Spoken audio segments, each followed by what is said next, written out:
Let's talk about energy exchange as a leader. And you're probably thinking, what the heck are you talking about, Erin? Well, this is when, as leaders, I'm going to assume that you're creating the conditions that people can be heard, that people can be involved, that they can be interactive, and that we're leading our teams to make sure that they're as engaged as possible. So we have our role in creating the conditions and making those things happen.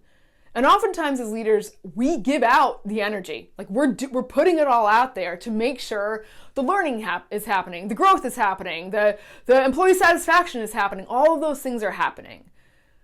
But when it comes to the energy exchange, we need as leaders to check to make sure that the people on the other side, the people that we're leading, are giving some energy back, are doing their part and making all of this happen.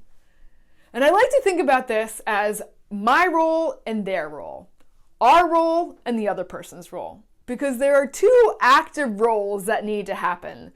There's two active forces that are giving energy, and that energy needs to be about the same or things get wonky and people get burnt out and people get checked out. I was leading a 2-day workshop and there was a guy, I'm just going to call him Mike. And Mike, you could tell there was a lot going on with Mike. He was a little bit standoffish. He had a chip on his shoulder, and I sensed it from the beginning. I made sure throughout the 2 days to include him in the activities, to ask for his opinion on things.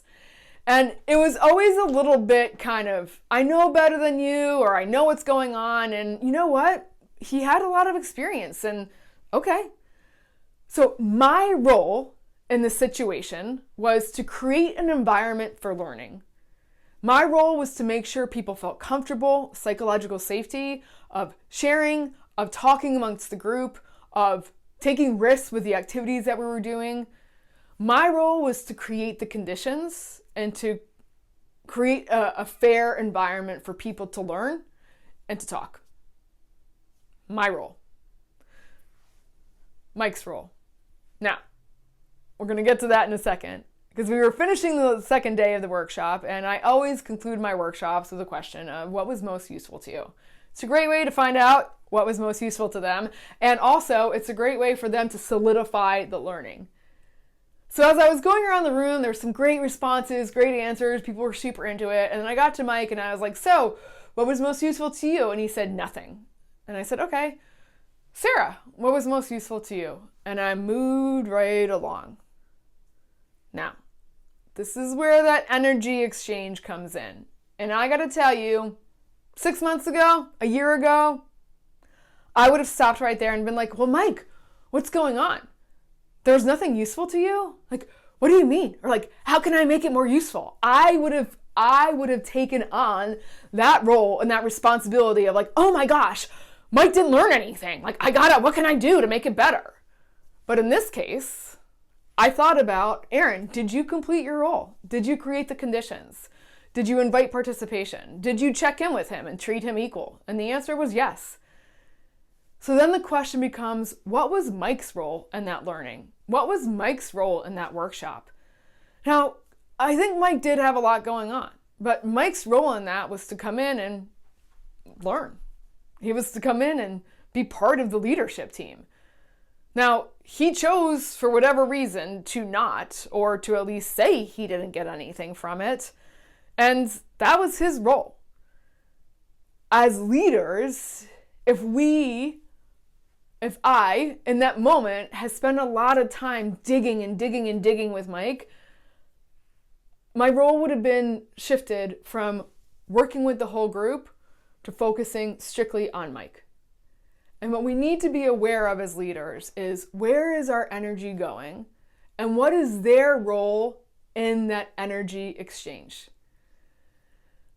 Mike probably wanted me to ask him a question. Maybe he was seeking out some attention. But you know what? I had given everything that I had. And Mike made the choice to find nothing useful. That was a Mike problem and not so much a me problem. And perhaps this sounds a little bit harsh, but it's always the ones, let me take that back. It's often the ones that we have to pour energy in, pour energy in, and then they're the ones who aren't involving their role. They're not taking ownership for their role. They're not taking responsibility for their role in that energy exchange. So I just encourage you as leaders to think about, are you creating the conditions? Are you checking the boxes of what your role is?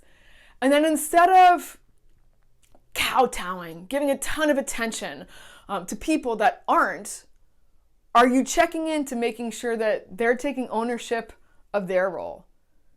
And if they're not, yes, perhaps the conversation is there, but also it's the awareness of who gets our energy, how much energy do they get, and they have to be a willing participant. And if someone's going to walk in with their eyes closed and la la la la la, well, if you don't find anything useful, that seems to be on you. So think about it.